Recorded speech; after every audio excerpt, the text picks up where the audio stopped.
Hai hai, selamat datang kembali di channel Min Donghua.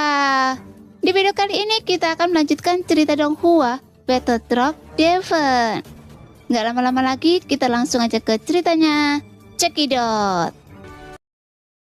Dengan suara teredam, leluhur berbaju darah mengacungkan tombak merahnya, menghantam 100 rantai besi hitam, sehingga percikan api berterbangan dan benturan baja menghasilkan ledakan yang mengakakkan telinga. Namun meskipun leluhur berbaju darah mengayunkan tombaknya mencoba memotong rantai-rantai itu, tetapi saat dia menemukan bahwa rantai besi hitam ini benar-benar tak dapat dihancurkan, dan kekerasannya jauh melebihi perkiraannya.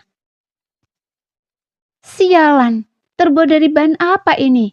Bahkan tombak tulang darah naga saya pun tak bisa memotongnya. Mustahil. Leluhur berbaju darah menggenggam tombak tulang darah naga. Sensasi geli menyebar di tangannya. Tombak itu sendiri sedikit bergetar. Ia tidak menahan diri, telah bertukar pukulan dengan rantai besi hitam selama 100 putaran. Namun tidak satu pun rantai menunjukkan kerusakan atau tanda-tanda patah. Rantai-rantai itu sangat keras. Klan Iblis Darah, kalian berkultivasi dengan kode kehormatan. Namun di masa lalu, selalu klan Iblis Jiwa kami yang berdiri di garis depan medan perang. Pada akhirnya kami dianggap jahat oleh semua orang. Setiap mata rantai besi hitam ini mewakili jiwa yang hilang. Dan saya telah melah puluhan ribu jiwa. Saya hanya ingin membuktikan satu hal. Bahkan tanpa pencerahan saya bisa menjadi bintang 9. Kalian iblis darah, saya pastikan akan memusnahkan kalian semua untuk membalas kehancuran klan saya. Raja pemakan jiwa berbicara. Ekspresinya berubah serius. Kata-katanya mengejutkan ketika patriark. Orang ini yang namanya belum pernah mereka dengar sebelumnya berbicara dengan aura otoritas. Bahwa dia juga telah mencapai tingkat bintang 9. Di benua Dodi, mustahil bagi Dodi bintang 9 keempat untuk muncul. Ini selalu menjadi aturan benua ini. Mustahil bagi siapapun untuk melanggar aturan benua Dodi dan menjadi Dodi bintang 9 keempat. Jadi ketiga leluhur itu terkejut. Tiba-tiba sebuah rantai besi hitam muncul di belakang leluhur berbaju darah, menebus punggungnya dan masuk ke dalam tubuhnya. Leluhur berbaju darah benar-benar terkejut. Dia melirik ke bawah pada rantai besi hitam yang telah menusuknya, lalu menatap raja pemakan jiwa dengan tak percaya. Tubuh leluhur berbaju darah bergetar. Dia dengan kuat memukul rantai besi hitam yang menembus tubuhnya dengan telapak tangannya, membuatnya terpental. Dia terhuyung mundur ratusan kaki sebelum mendapatkan kembali keseimbangannya dan memuntahkan seteguk darah. Leluhur berbaju putih dan Yunsin menatap tak percaya pada leluhur berbaju darah yang terluka.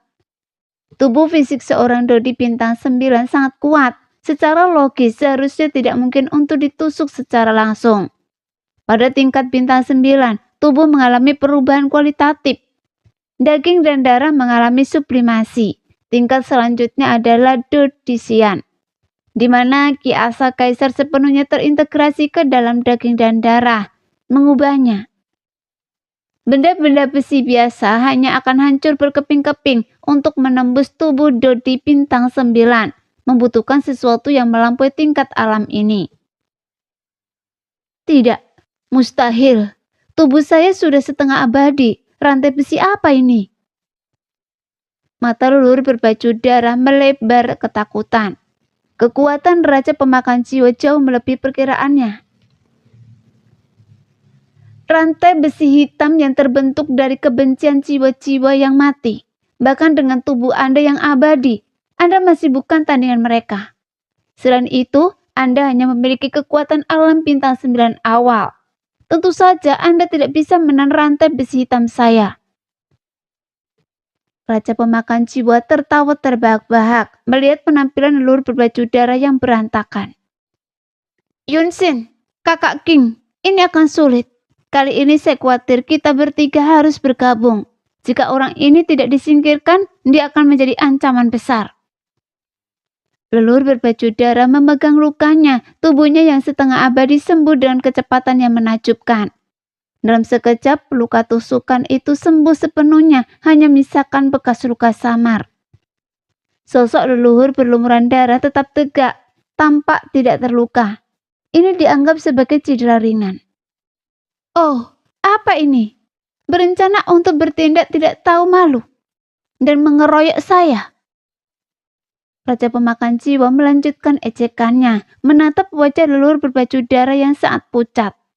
Kali ini leluhur berbaju darah tidak menjawab. Dia mengerti bahwa raja pemakan jiwa di hadapannya bukanlah seseorang yang bisa dihadapi sendirian. Karena dia masih belum bisa merasakan kekuatan raja pemakan jiwa. Hanya ada satu kemungkinan. Raja pemakan jiwa lebih kuat dari mereka. Yunsin dan leluhur berbaju putih saling bertukar pandang dan mengangguk. Meskipun biasanya mereka bertiga tidak banyak berinteraksi. Sebagai Dodi bintang 9 yang selamat dari peristiwa dahsyat di benak Dodi, mereka tampaknya berbagi rasa duka. Mereka berdua merasa bahwa jika orang ini tidak segera disingkirkan, dia akan menjadi ancaman di masa depan. Yunsin, bisakah Anda merasakan kekuatannya? Leluhur berjubah putih bertanya kepada Yunsin melalui transmisi jiwa. Yunsin menggelengkan kepalanya, dadanya naik turun dan kain kasa tipis yang dikenakannya digantikan oleh baju zirah biru langit yang sempurna menonjolkan lekuk tubuhnya. Pinggangnya yang ramping bergetar dan dengan centikan tangannya yang indah, kemudian cambuk panjang muncul, melepaskan kekuatan 9 bintang. Namun leluhur berjubah putih itu tidak mengenakan baju zirah, hanya jubah putih, memancarkan aura keagungan di dunia lain. Di belakangnya, 5 bayangan pedang muncul, menandakan penguasaannya atas 9 bintang, pemahamannya tentang pedang, kesatuannya dengan pedang. Kehadirannya yang begitu sempurna sehingga pedang itu datang tanpa perlu diayunkan. Pikirannya disampaikan dengan ketetapan yang mematikan. Kekuatan 9 bintang di dalam leluhur berjubah putih itu juga meledak, meningkatkan tekanan di seluruh area aula pil. Melihat ketiga sosok di kejauhan, mata semua orang dipenuhi kekaguman. Ini adalah makhluk terkuat yang dikenal oleh orang-orang di benua Dodi. 9 bintang adalah eksistensi terkuat di benua Dodi. Awalnya, saya pikir menghancurkan aula pil hanya akan menyebabkan runtuhnya satu kekuatan. Bagaimana bisa keadaan memburuk sampai sejauh ini? Ini benar-benar mengerikan. Ekspresi Yen Zhongfu menjadi gelap. Dia telah memperhitungkan semua skenario terburuk yang mungkin hadapinya, tetapi dia tidak pernah menyangka bahwa semua 9 bintang dari benua Dodi akan muncul, dan 3 9 bintang akan muncul bersamaan. Pertempuran antara 9 bintang adalah sesuatu yang mungkin belum pernah dilihat sebagian orang yang hadir sepanjang hidup mereka. Jadi beberapa orang bersemangat dan bahkan penasaran, sementara yang lain tidak tahu apakah mereka akan terpengaruh. Sulit untuk mengatakannya. Ada puluhan ribu orang di sini dan area aula pil tidak terlalu besar, jadi tidak ada tempat untuk bersembunyi. Jika mereka ingin pergi sekarang, mereka mungkin tidak bisa pergi untuk sementara waktu, kecuali mereka menembus ruang angkasa. Tetapi menembus ruang angkasa dan mampu melintasi ruang hampa benua Dodi mungkin hanya sesuatu yang dapat dilakukan oleh kekuatan 9 bintang. Mereka yang dibawa kekuatan 9 bintang mungkin akan hancur berkeping-keping. Kaisar manusia, kita harus memikirkan cara untuk keluar. Jika pertempuran benar-benar terjadi, saya khawatir. Guiyin menatap Yen Zhongfu dengan serius dan Zhan Huan mengangguk setuju dengan ide Guiyin. Namun setelah mengamati sekeliling mereka menyadari bahwa keadaan sekarang bahkan lebih buruk. Bahkan lebih buruk daripada lautan api dari leluhur aula pil. Tidak ada jalan lain keluar dari sangkar besi hitam ini. Tampaknya Raja Pemakan Jiwa bertekad untuk membunuh semua orang di sini. Bahkan seekor lalat pun tidak. Sepertinya kita tidak bisa keluar sekarang. Tidakkah kalian lihat bahwa bahkan leluhur berlumuran darah pun terluka oleh rantai besi hitam itu? Rantai itu bukan benda biasa, dan Raja Pemakan Jiwa bahkan lebih luar biasa. Untungnya, 3 leluhur bintang 9 telah muncul. Sekuat apapun Raja Pemakan Jiwa, dia tidak mungkin bisa melawan 3 Dodi bintang 9 sendirian. Bahkan jika Raja Pemakan Jiwa adalah Dodi bintang 9, satu-satunya cara untuk meninggalkan tempat ini sekarang adalah dengan berdoa dalam hati agar ketiga leluhur mengalahkannya. Jika tidak, kita semua akan mati di tangan Raja Pemakan Jiwa. Jin Zhongfu menyimpulkan setelah mengamati sekitarnya dan memberitahu semua orang. Setelah dia selesai berbicara, tidak ada yang mengatakan apapun. Benar-benar tidak ada jalan keluar saat ini. Mereka semua yang merupakan bintang 8 terluka dan dalam kondisi terpuruk. Mustahil bagi mereka untuk keluar dari sangkar besi hitam. Kali ini mereka benar-benar tidak bisa melarikan diri, bahkan jika mereka memiliki sayap. Guiyin, bukankah Raja Pemakan Jiwa ini pemimpin aliansi bayangan? Seberapa kuat dia? Dia berani menantang 3 leluhur bintang 9 dari benua Dodi. Itu tidak bisa dipercaya. Jin Zhongfu semakin terkejut dan mau tak mau bertanya kepada Guiyin. Karena mereka tidak bisa melarikan diri sekarang, mereka sebaiknya mengamati perkembangan pertempuran. Saya tidak tahu. Saya khawatir Anda tidak akan percaya jika saya memberitahu Anda. Karena ini pertama kalinya saya melihatnya. Meskipun saya pernah mendengar nama Raja Pemakan Jiwa sebelumnya, ini pertama kalinya saya melihat seperti apa wujud aslinya. Adapun kekuatannya saya tidak tahu. Guiyin mendecakkan lidahnya, tampak tak berdaya. Tapi Jin Zhongfu mempercayai kata-kata Guiyin, karena Guiyin juga terkejut ketika melihat Raja Pemakan Jiwa sebelumnya, yang menunjukkan bahwa Guiyin mengatakan yang sebenarnya. Memang ini pertama kalinya dia melihat Raja Pemakan Jiwa.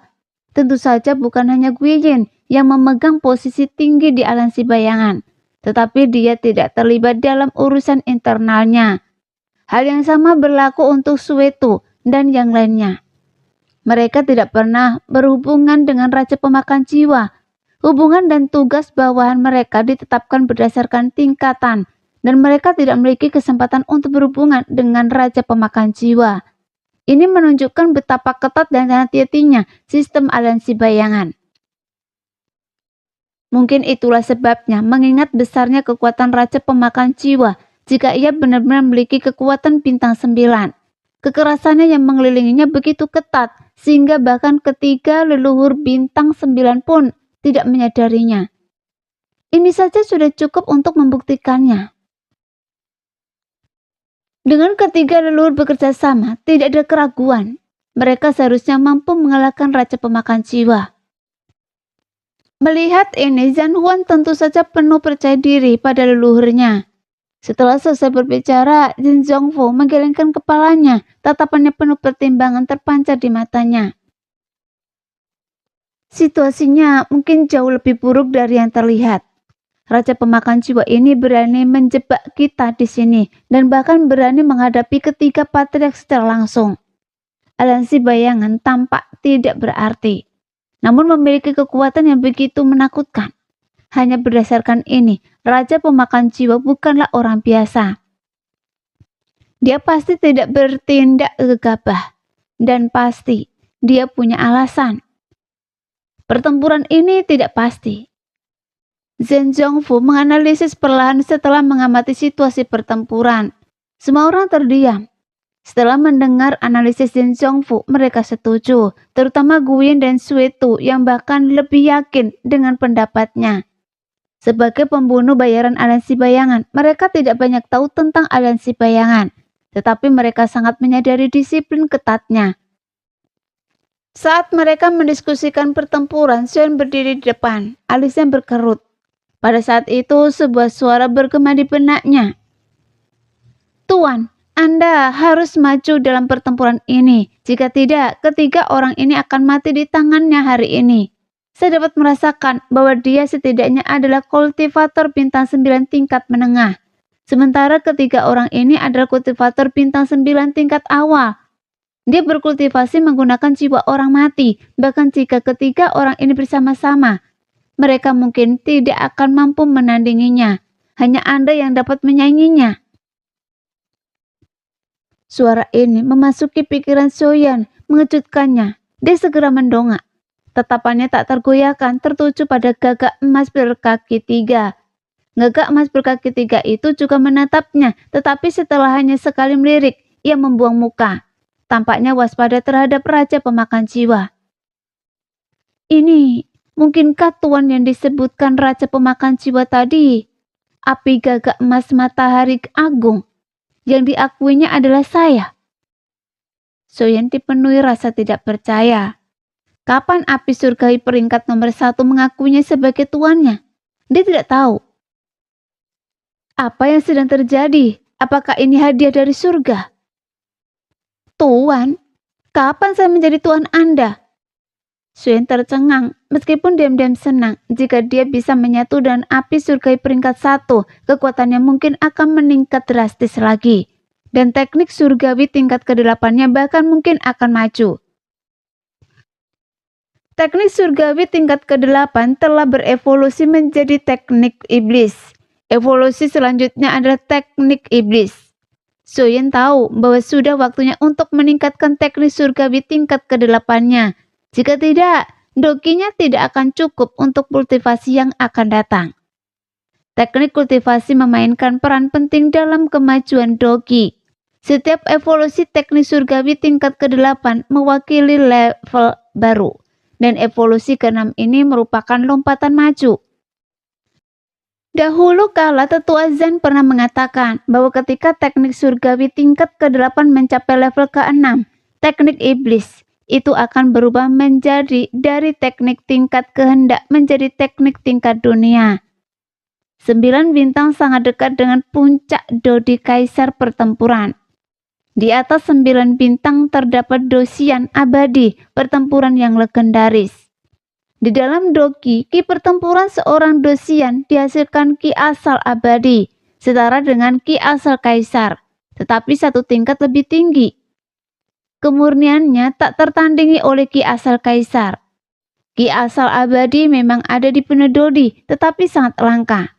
Menerobos ke Dosian membutuhkan penyerapan ki asal abadi yang cukup, yang merupakan hambatan utama bagi mereka yang berada di Penedodi. Cara untuk mendapatkan ki asal abadi yang cukup diperlukan untuk menerobos ke Dosian. Soyan saat ini berada di tahap pertengahan bintang ke-8. Oleh karena itu, jika teknik iblisnya saat ini seni surgawi tingkat 8 ingin berevolusi menjadi teknik iblis, kekuatannya harus mencapai 9 bintang. Namun Soyan ragu-ragu karena pertempurannya dengan Danceng mengungkapkan banyak kekurangan. Meskipun dia telah menerobos ke tahap pertengahan bintang 8. Dia telah bertarung dalam pertempuran yang panjang dan berat melawan Danceng yang berada di tahap awal bintang ke-8. Ini menunjukkan bahwa kesadaran meningkatkan kekuatan saja jauh dari cukup. Teknik Do-nya juga harus diperkuat dengan cepat. Rentetan teknik bertarung tingkat suci yang tak ada habisnya dari Danceng membuat Soyan sangat menderita. Meskipun tidak cukup untuk mengalahkannya, itu cukup untuk membuat Soyan sibuk untuk sementara waktu. Waktu terlalu singkat. Soyan tidak punya waktu untuk mempelajari teknik bertarung tingkat suci baru. Dan teknik bertarung tingkat suci panah teratai surgawi yang dipelajarinya di tempat itu pasti sudah berkarat.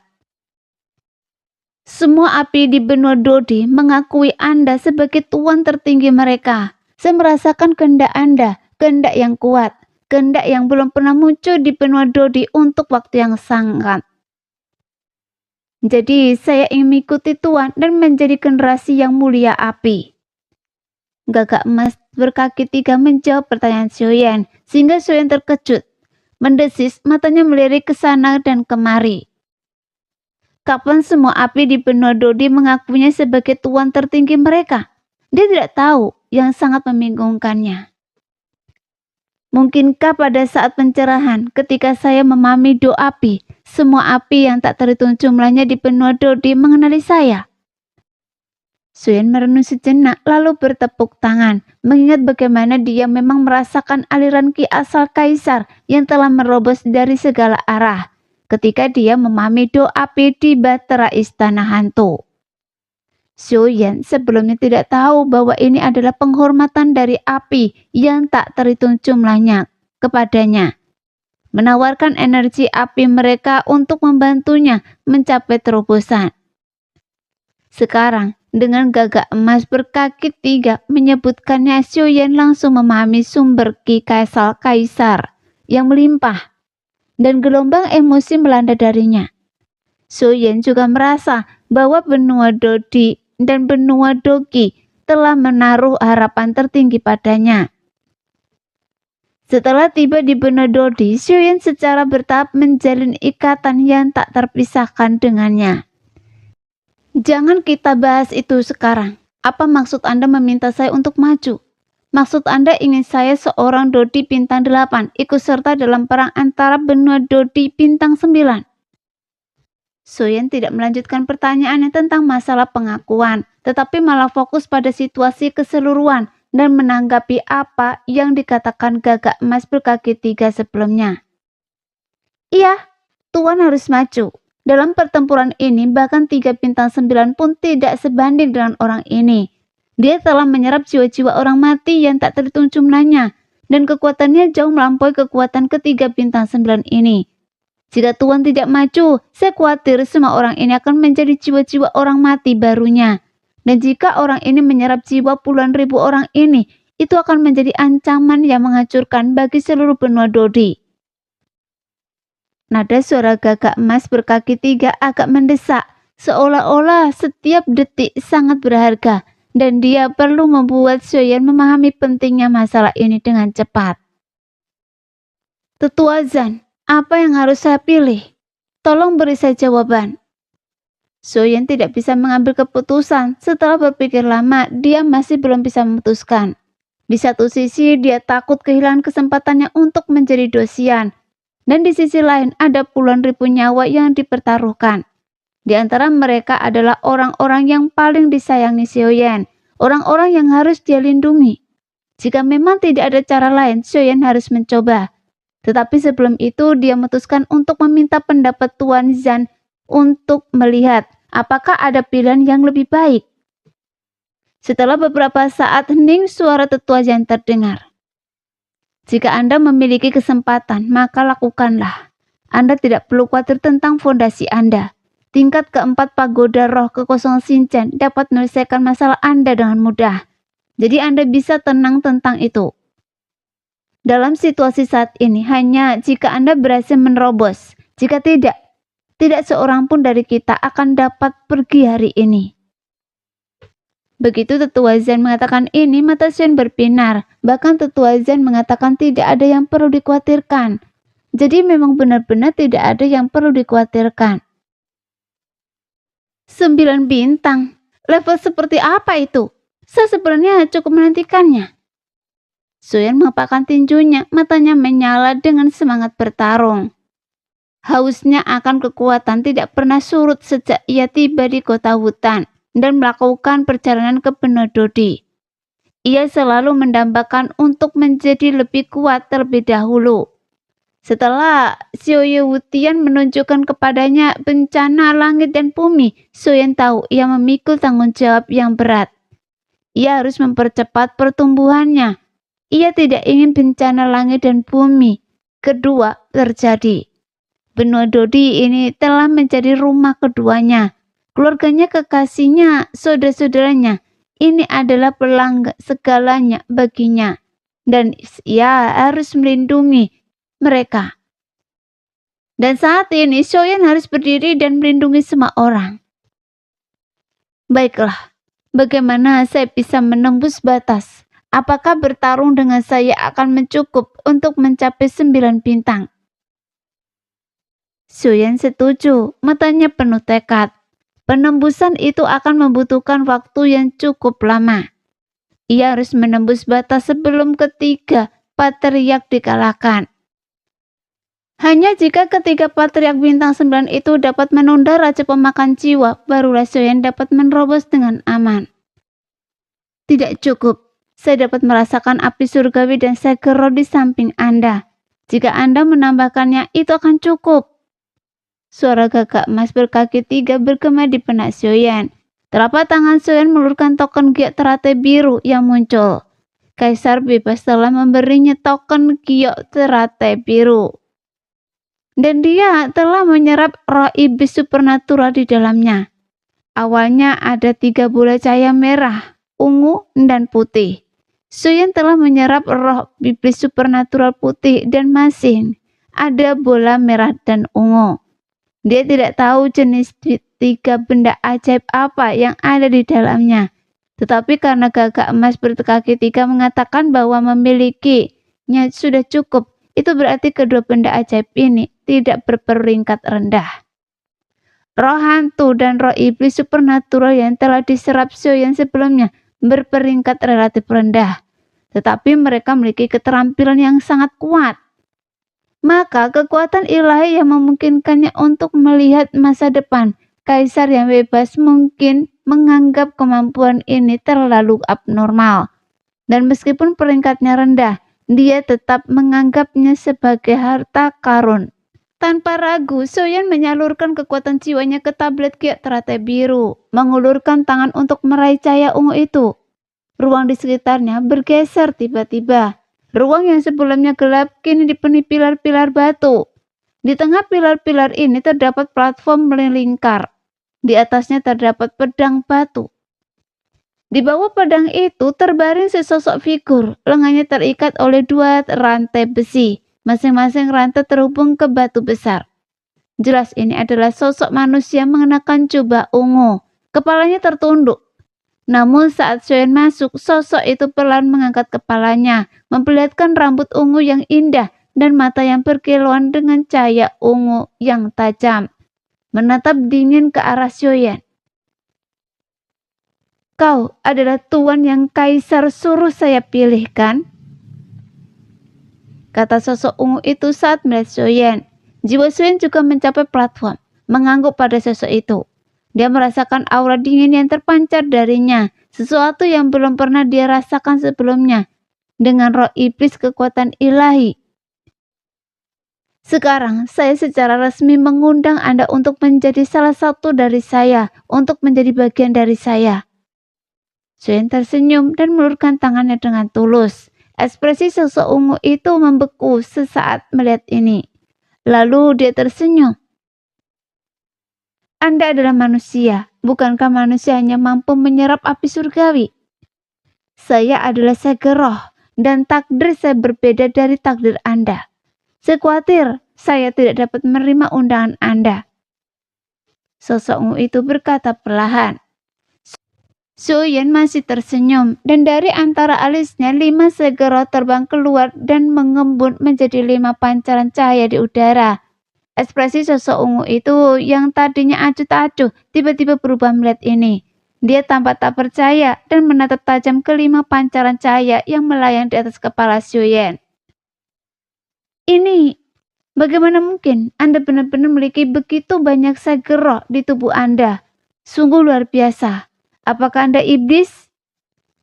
Sosok ungu itu benar-benar terkejut melihat 5 segeroh di atas kepala Soyen. Ekspresi aneh terpancar dari wajahnya.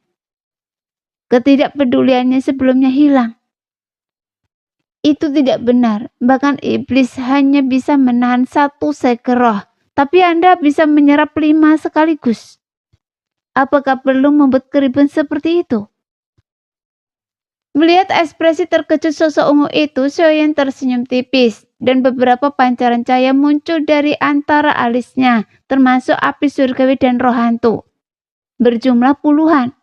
Pada saat ini, sosok ungu itu bahkan lebih terkejut.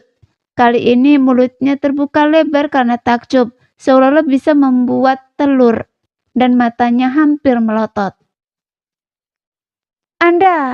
Apakah Anda iblis, manusia atau monster? Apakah Anda semacam monster? Bagaimana Anda bisa menyerap 3 harta karun langka sekaligus? Astaga! Tangan dan kaki sosok ungu itu terikat. Soyen selalu penasaran mengapa kaisar bebas khawatir menyegelnya. Mungkinkah orang ini memiliki kemampuan khusus? Setelah menunjukkan pada Anda apa yang Anda anggap mustahil, sekarang apakah Anda bersedia bergabung dengan saya? Soyen tersenyum dan mengulurkan tangan mengundang kepada sosok ungu itu. Sosok ungu itu menatap Soyen, ekspresinya rumit sejenak. Lalu matanya bersinar terang. Setelah berpikir sejenak, dia mengangkat kepalanya dan mengangguk dengan mantap kepada Soyen. Saya bersedia. Kata-katanya saya yakin. Soyen tersenyum dan dengan lambaian tangannya dia langsung memutus 2 rantai yang mengikat sosok ungu itu. Rantai itu patah dengan bunyi retakan dan tepat pada saat itu putus, sosok ungu itu tiba-tiba berputar ke depan dan berubah menjadi singa berbulu ungu dengan mata merah darah dan mulut menganga yang langsung menerjang Soyen. Soyen terkekeh pelan tanpa khawatir. 5 segel spiritual di atas kepalanya menyatu lalu bergabung menjadi tangan besar yang menutupi langit. Dengan satu tamparan singa itu memukul singa berbulu ungu, membantingnya ke tanah. Singa itu merintih lalu bangkit lagi, berubah kembali menjadi wujud manusia. Ia berlutut dengan satu lutut dan membungkuk hormat kepada Soyen. Tuan, mohon maafkan pertanyaan saya yang tidak sopan sebelumnya. Saya segel spiritual emas ungu, bersedia mematuhi setiap perintah Anda. Soyen tersenyum tipis. Tanpa menunjukkan belas kasihan, ia duduk bersila dan menunjuk ke tengah alis segel. Spiritual emas ungu segel itu berubah menjadi cahaya ungu dan menyatu dengan alis Soyen. Dan ini adalah wujud jiwa Soyen yang diciptakan dari kekuatan jiwanya. Tentu saja tubuh fisiknya juga duduk bersila di udara dengan mata tertutup. Cailan menatap Soyen tanpa berkata apa-apa, tetapi bergerak mendekat kepadanya. Tampak santai, namun selalu waspada terhadap gerakan di sekitarnya. Melindungi Soyen. King Mu'er berkedip beberapa kali, mengamati kerjasama diam-diam antara Soyen dan Cailin. Tinju kecilnya mengepal di bawah lengan bajunya. Meskipun dia tahu hubungan antara Cailin dan Soyen, melihat Cailin begitu dekat dengan Soyen, King Mu'er tidak bisa menahan rasa sedikit cemburu. Soyen sepenuhnya tenggelam dalam menyerap segel roh ungu emas dan auranya perlahan terungkap. Kemudian ki asal kaisar di sekitarnya kembali melonjak ke arahnya. Segel roh ungu emas peringkat kelima di antara segel roh. Tubuh rohnya adalah singa berbulu ungu, memiliki garis keturunan ungu emas, dan juga memiliki keterampilan bertarung tingkat suci kemarahan ungu emas. Informasi tentang segel roh ungu emas terlintas di benak Soyen. Mengetahui pengenalannya, Soyen sangat gembira.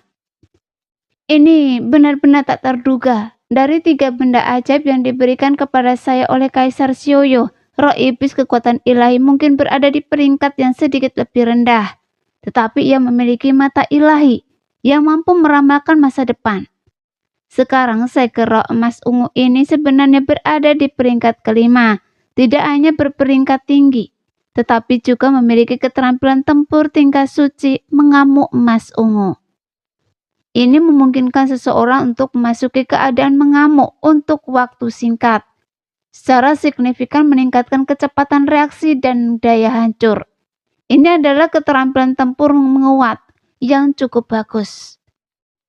Soyen tersenyum dalam hati dan mulai menyerap energi dari segel roh emas ungu.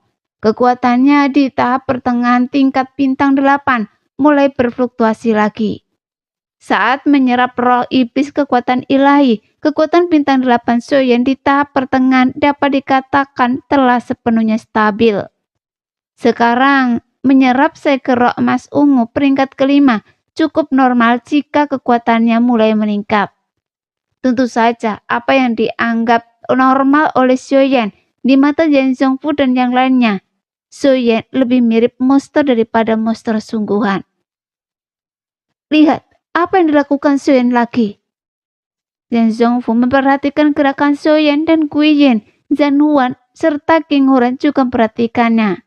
Mengamati tindakan Xiaoyan dan merasakan ki asal kaisar di sekitar mereka bergejolak dan melonjak ke arahnya. Ini, mungkinkah dia kembali mencapai tingkatan yang lebih tinggi? Yan Zhongfu tak percaya. Dia tidak punya kata-kata untuk menggambarkan Xiaoyan. Sepertinya begitu. Saya jelas bisa merasakan auranya meningkat lagi. Kita bahkan belum sempat bertanya kepadanya kesempatan apa yang membawanya mencapai tingkatan menengah alam bintang 8. Dan sekarang, tepat di depan mata kita, kekuatannya meningkat lagi. Bagaimana dia melakukannya? Zhan Huan juga berseru kaget. Dia sudah sangat terkejut ketika mengetahui bahwa Xiaoyan berada di tingkat menengah alam bintang 8. Xiaoyan benar-benar tumbuh selangkah demi selangkah tepat di depan mata mereka. Namun deskripsi itu mungkin tidak cukup untuk menggambarkan Xiaoyan. Seharusnya digambarkan sebagai pertumbuhan yang pesat. Orang lain mungkin berjuang untuk berkultivasi selama ratusan atau ribuan tahun, tetapi anak ini dapat melakukannya dengan mudah. Tingkat pertumbuhannya sangat menakutkan. Begitu menakutkan sehingga tidak ada yang berani mempercayainya. Anak ini, informasi misi yang diberikan aliansi bayangan kepada saya hanya menyebutkan tahap akhir 7 bintang. Bagaimana mungkin dia bisa menembus ke tahap pertengahan 8 bintang dalam waktu sesingkat itu? Sungguh tidak bisa dipercaya. Seharusnya saya membunuhnya dengan satu pukulan saat itu. Dengan kecepatannya saat ini, dia mungkin akan segera mencari pembalasan. Guiyin menggetarkan giginya, menatap Xiaoyan dengan wajah penuh keraguan dan ketidakpercayaan. Dia ingat dengan jelas bahwa jika anak buah Yan Zhongfu tidak datang tepat waktu, Xiaoyan pasti sudah mati di tangannya sejak lama. Bukan hanya dia, tetapi semua orang di sekitarnya akan menjadi arwahnya. Hadiah misi dari aliansi bayangan adalah membunuhnya dan memberi Guiyin kebebasan. Tetapi Guiyin akhirnya tidak membunuh Xiaoyan, karena kebebasan yang diinginkannya adalah sesuatu yang tidak dapat diberikan oleh aliansi bayangan. Kalau Anda benar-benar membunuhnya waktu itu, Anda mungkin akan menjadi hantu seumur hidup Anda. Yan Zhongfu tersenyum dan berkata kepada Guiyin, yang membuat Guiyin terkejut mendengar ini. Menatap Yan Zhongfu dengan ekspresi kosong. Apa maksud Anda? Apakah anak ini berpikir dia bisa mengembalikan saya menjadi orang normal? Tidak ada yang mustahil. Di benua Dodi, dia mungkin satu-satunya yang bisa melakukannya. Apakah Anda mengenalnya? Kata Yan Zhongfu menunjuk ke Nan Erming yang telah kembali normal dan berdiri di samping. Guiyin melihat ke arah yang ditunjuk Yan Zhongfu dan mengamati Nan Erming dengan cermat. Pikirannya bergejolak. Dia telah membunuh begitu banyak orang sehingga dia tidak bisa membedakan siapa-siapa. Untungnya tidak banyak waktu berlalu. Guiyin segera teringat pertempuran antara Sui Feng dan kelompok Xiaoyan. Orang ini juga ada di dalamnya. Dia ingat dengan jelas bahwa orang ini telah diracuni olehnya dan racunnya langsung berefek. Bahkan Guiyin mengira Nan Erming pasti sudah mati. Namun Nan Erming masih berdiri di sana hidup-hidup. Nan Erming menyadari tatapan Guiyin menoleh untuk melihatnya. Ekspresinya acuh tak acuh dan dingin. Sebelum berbalik untuk terus menyaksikan pertempuran antara 9 bintang di langit. Dia telah diracuni oleh saya dan dia masih hidup. Saya ingat racun saya sudah masuk ke paru-parunya. Bahkan seorang abadi hebat pun tidak akan mampu menyelamatkannya. Bagaimana mungkin dia masih hidup? Guiyin mulai meragukan racun mematikan yang selalu dibanggakan. Seseorang yang paru-parunya telah diserang oleh racunnya kini berdiri tanpa terluka di hadapannya dan bahkan tampak lebih kuat dari sebelumnya. Tidak, tepatnya dia sudah mati. Tubuh fisiknya telah sepenuhnya membusuk. Meskipun saya tidak tahu bagaimana Xiaoyan menyelamatkannya atau bagaimana dia melakukannya. Soyeon benar-benar menghidupkannya kembali dan merekonstruksi tubuh fisiknya, kata Yen Jong-fu perlahan. Gwyn semakin terkejut saat mendengarkan dan menatap Soyeon lagi. Pada saat ini ia diam-diam terkejut tetapi menghela nafas lega. Ia terkejut dan berpikir, untunglah dia mengampuni nyawa anak ini waktu itu, tapi dia tidak menyangka Soyeon sekuat ini. Bukankah metode merekonstruksi tubuh fisik sudah lama hilang? Gwyn tentu saja telah mencari banyak metode terkait hal ini, tetapi semuanya sia-sia. Banyak hal yang ada di benua Dodi sebelumnya telah hilang selamanya dan dibenua setelah bencana alam. Banyak buku kedokteran dan kultivasi kuno telah lenyap. Gwyn sama sekali tidak dapat membayangkan bahwa apa yang selama ini ia cari sebenarnya berada di tangan orang yang hampir ia bunuh. Namun, jiwa Anda berbeda dari yang lain. Jiwa Anda bukanlah jiwa biasa. Lebih tepatnya, bukanlah jiwa sama sekali, melainkan roh pengembara. Jika Anda ingin dibangkitkan dan dibentuk kembali menjadi murid manusia, saya khawatir hanya membentuk kembali tubuh fisik saja tidak cukup. Anda harus menggunakan 3 keajaiban. Tanpa nirvana, Anda tidak dapat terlahir kembali. Api kelahiran kembali nirvana adalah api surgawi ke-11 yang telah hilang selama bertahun-tahun. Jika Anda dapat menemukannya, maka Soyeon adalah harapan Anda. Yen Jong-fu menatap Soyeon, matanya berbinar tajam. Soyeon memiliki banyak rahasia, dan Yen Jong-fu diam-diam telah menanyakan banyak hal tentangnya. Tentu saja mengetahui beberapa hal. Dia tahu bahwa Soyeon memiliki lebih dari 1 api surgawi. Setelah Soyeon berhasil membentuk kembali tubuh fisik non-Erming, Yen Jong-fu percaya bahwa Soyeon pasti memiliki api kelahiran kembali nirvana. Memang, Soyeon memiliki api kelahiran kembali nirvana. Yen Jong-fu telah menduga ini dan dia benar. Yen Jong-fu sangat teliti. Dia bisa menghubungkan hal-hal yang tampaknya tidak berhubungan, menemukan hal-hal yang menurutnya mustahil, yang semuanya kemudian terbukti benar. Dan itulah kekuatannya. Sialan, saya hampir membunuh anak ini. Sungguh keajaiban dia tidak membalas dendam. Gwyn menghela nafas, senyum masam terus di wajahnya. Namun Yen Jong-fu tertawa. Itu tergantung pada keahlian Anda. Anak ini mudah ditipu. Jika Anda memberinya beberapa lusin teknik bertarung tingkat suci atau beberapa harta karun langka, dia mungkin setuju untuk membantu Anda. Apa? Beberapa lusin? Itu perampokan. Dari mana saya bisa mendapatkan sebanyak itu? Itu tergantung pada Anda.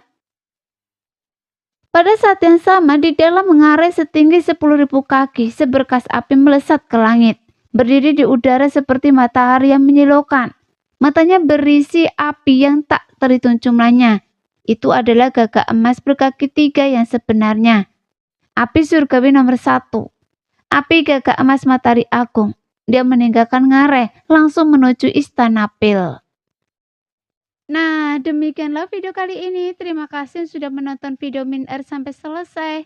Sampai jumpa lagi di video selanjutnya. Bye-bye.